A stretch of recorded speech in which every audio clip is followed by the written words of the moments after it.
Hi guys, how are you? This is Lois. Welcome back to my channel. I hope you're well and safe. It's beautiful. We are not burning anymore, so it's a beautiful summer. I hope it's also beautiful wherever you are. I'm here with very quick updates today.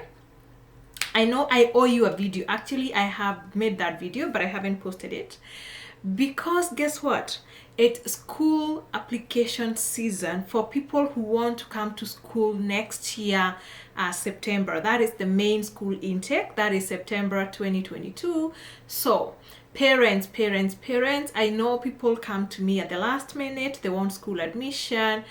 This is the time now you start to get ready for school admission. So I'm bringing up a special video because I've realized that a lot of people now depend on me and they're turning to me for advice on courses to take, and I'm happy to offer that kind of advice. If you need career advice, I do offer that on consultation basis, but I want to give you an idea of just the changing landscapes in education. So stay tuned for that video. It's gonna come out this weekend. All right, but I'm here to give you updates because this past week has seen a lot of updates in Immigration Canada. Someone made a joke and said that those people who practice the US law, they're happy people because their law is constant. Okay, so what you knew last year, you still know it today. You don't have to kill yourself with updates every other day. But in Canada, Canadian immigration law changes at the blink of an eye. You go to bed and you wake up to changes. This is what happens, and that's why we are always giving you updates on Canadian immigration. It's constantly changing. Things are changing. Programs are changing. Eligibility is changing. Procedure manuals are changing, so everything keeps changing, and that's why I'm here to give you this update. Okay, if you don't know me, I am Lois and I'm a regulated Canadian immigration consultant, and I am based in Calgary, Alberta. I do not have offices anywhere in the world. Okay, I just have an office here in Calgary, and I don't have representatives or agents out there. If you need my services, please head onto my website, and my website is going to be at the description part of this video. You can always book a consultation there. Okay guys, so one of the major changes that we have seen is regarding students, okay, international student to Canada, under the program called the Study Direct program. And that was a really good positive change that we saw. So what they did, they expanded the number of countries which are going now to participate under the Study Direct program. So I know I've talked about the Study Direct program, but I'll give you an overview and tell you that that program allows for faster processing of study permits to people who are legal residents to specific countries that have been selected to participate. And it's encouraging now that they've added 7 more countries to that list of countries. So previously we had 7 countries, and now they've added another 7 countries, so a total of 14. I think that should be encouraging that, most likely in the near future they're going to add on to that list and maybe get more countries, and hopefully the country where you are a legal resident is going to be added into this. And I have a lot of hope actually on Africa, because we've had in the past, the 7 countries that participated were China, India, Pakistan, Morocco, Philippines, Senegal, and Vietnam. So you can see we had 2 African countries. I really hope Kenya can make it into the Study Direct program. And of course, we know that Nigeria, they have their own express program for students that was introduced. Actually, that one was established last year. This Study Direct program was established in 2018. And I think it's a success, and that's why they are adding more countries. So they've now added more countries, and these countries are Antigua and Barbuda, Brazil, Colombia, Costa Rica, Peru, St. Vincent and the Grenadines, and lastly Trinidad and Tobago. Okay, so now this is in addition to the other countries that I spoke about. So now we have 14 countries participating. Kenya. I hope you can show up on this Study Direct, because this one actually offers very fast processing of study permits. We know that under the regular application program you need at least 4 months to apply. You need to apply your study permit at least 4 months before your studies begin. But this one allows for expedited processing, which could be up to 20 days. Okay guys, so that's good. And I know one question that people have asked me in the past: is it only citizens of these countries? No, as long as you are a legal resident in that country, it doesn't matter which is your mother country, it doesn't matter your citizenship, as long as you are a legal resident of that country and you want to come to Canada to study, you can come under the Study Direct program.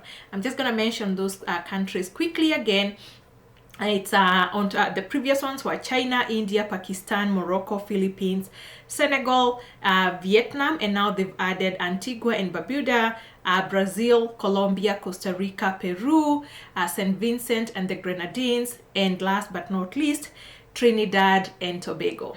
Okay guys, all right, all the best. I'm going because maybe some of you may not know about this program. What I'll do, I'm going to put in a link to a video that I made previously on this program, just so that you can go over the eligibility. There's a list of eligibility criteria there. You can go through that and see whether you can use it to apply for your study permit. Okay guys, all right, update number 2. I told you things are changing, and some of them, they are changing for the better, hopefully.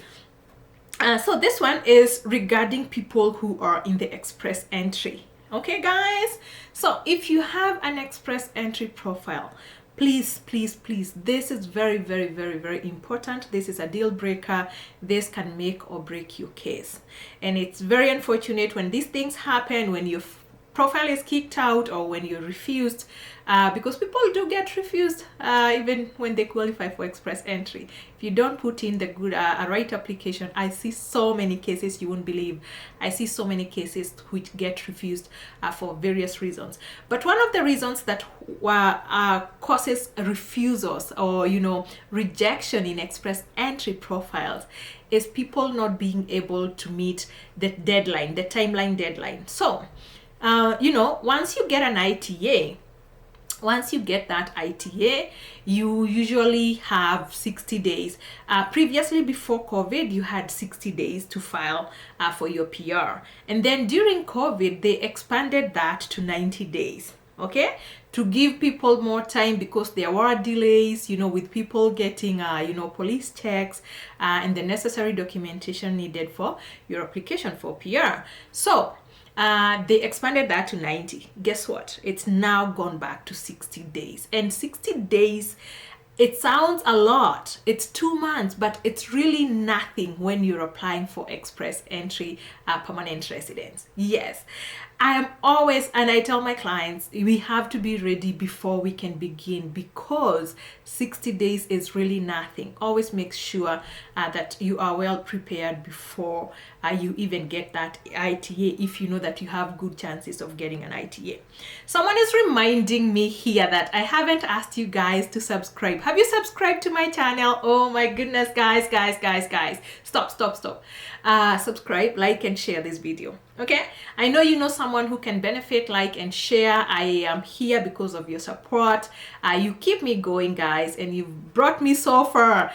We started last year January, and I see now we are at 35,000 subscribers. Mwah!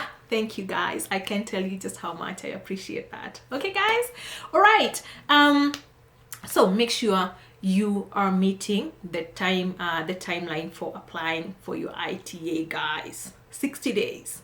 All right, the next one is the most important. Okay guys, so stop and pay attention. So every year the Canadian government does reevaluate the cost of living in this country, and because of things like inflation, the cost of living in Canada keeps going up, more so in some provinces than others, but it keeps going up. And that's why IRCC keeps reviewing the settlement funds that you need when you apply for your express entry. What is settlement funds? Settlement funds or proof of finances, that is one of the federal requirements. So you know, when you're qualifying for your express entry, that is one of the federal requirements that you must show that you have enough money to take care of you and your family. And when I say your family, is your spouse and your dependents when you come to Canada. And it doesn't matter whether they are accompanying you or not. As long as they are your dependents, you need to show the proof of finances to show that you're not going to be struggling once you come here. You don't end up homeless, and you don't end up, you know, just burdening the social system. Okay, that's why they need that. Anyway, so this year they have revised it again. Okay, and this revision is going to take effect on 15th of July, which is 2 days from today, guys. So please, please, please, if you have an express entry profile, if you did self-application, if you do that, you know, self-representation, please make sure you log in into your profile and make the right amendments. If you have cancelled, like my clients, I have already today, that's all I was doing today. I was making sure that I'm updating their profiles. Okay, because you do not want to be caught with less finances. What's gonna happen on Friday if you have, not Friday actually, it's Thursday, if you haven't updated your profile with the right amount of money, then you're going to be found ineligible to be in the express entry pool. And guess what? Your profile is going to be thrown, it's going to be rejected. You do not want your profile to be rejected. Okay, so what should you be doing, and what are these figures? What are the new figures? I'm just gonna go over the new figures. I won't go over the past ones because anyway they're irrelevant right now. So you know, the proof of finances is dependent on the number of family members that you have. So if it's you and your wife, then that's a family of 2. That's the principal applicant and the wife. That's a family of 2. If you're single, you're a family of 1. If you're married and you have children, and maybe some of your children, as long as they fit in the dependent category, that is under 22 years, okay, then they should be counted in your family. So the new figures here are a family of 1. I saw the figures have gone up by, I think, 250 for a person. So a family of 1 now, you need 13,213. That is 13,213. Okay, and these figures are in Canadian dollars. I know someone once said, can you put the figures in US dollars? No, I'm sorry. This is Canada. We give figures in Canadian dollars. Okay, guys? All right. A family of 2, you need 16,449. For 3 people, you need 20,222. For a family of 4, you need 24,553. A family of 5, you need 27,847. A family of 6 is 31,407. A family of 7 people is 34,967. And if your family exceeds 7 people, which is normal, it's usual, actually happens, then you should add an addition 3,560 per dependent. Okay, guys? You want me to go over that again? No, I don't think you want me to do that. I'm going to put a screenshot of those finances in the description part of this video. Okay, guys? All right. So not everybody actually needs proof of finances. I know some people are like, do I need proof of finances? Not everybody. Okay? Being in the express entry, you go into the express entry because of 3 programs. That is the federal skilled worker class, the federal skilled trades class, and the Canadian experience class. Okay, federal skilled worker, federal skilled trades, and Canadian experience class. The people who apply under the Canadian experience class actually do not need proof of finances. Okay, so Go now, run into your profile. You have 2 more days to do this. Make sure you're not caught off guard. That's why I'm here, to make sure that your profile is not rejected.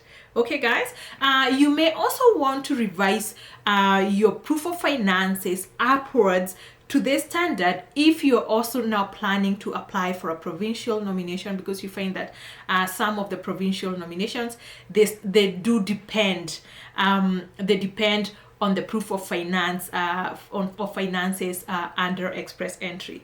So if your program goes through, if your provincial nomination goes through the express entry, so make sure you meet the requirements of express entry, even if you want to apply through a provincial nomination. More so because at the end of the day, even if you go outside the express entry and you get a nomination, and maybe you want to take that nomination and you put it into your express entry to gain that additional 600 points, at that point you will still need to meet the settlement funds threshold, which I just talked about. Okay, guys, that's all for the update today. Have you subscribed? Like and share this video. And parents, and I don't even know why today I'm just talking to parents. It's everybody. So if you're interested in studies, this is the time to get ready for studies for next year. And I'm coming up with a wonderful video, a few things that you haven't heard, because I like updating you on new courses that you should be considering. And that video is coming out this Saturday. From now until then, take care, and I hope you enjoy summer. I'm trying to enjoy summer as much as I can. So guys, bye now.